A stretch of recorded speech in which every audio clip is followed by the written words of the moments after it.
How to use locked folder on Google Photos. Hey guys, welcome back to the channel. In today's video, I'll show you a quick and easy way to use locked folders on Google Photos. Now let's just get started. First thing first you need to do is go ahead and open up Google Photos app, tap on it. Once you open it up, you can go ahead and tap on the Collections tab at the bottom and move all the way to the bottom here.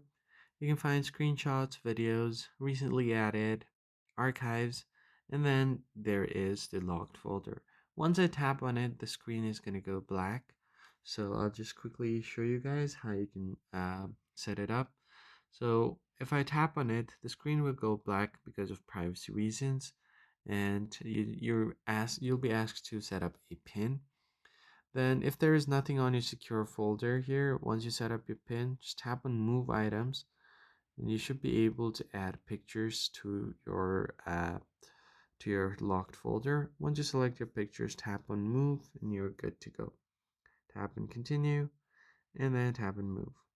That's basically it, guys. I hope this tutorial was helpful. Hit the like button down below and subscribe, and I'll see you guys in the next video. Thanks for watching.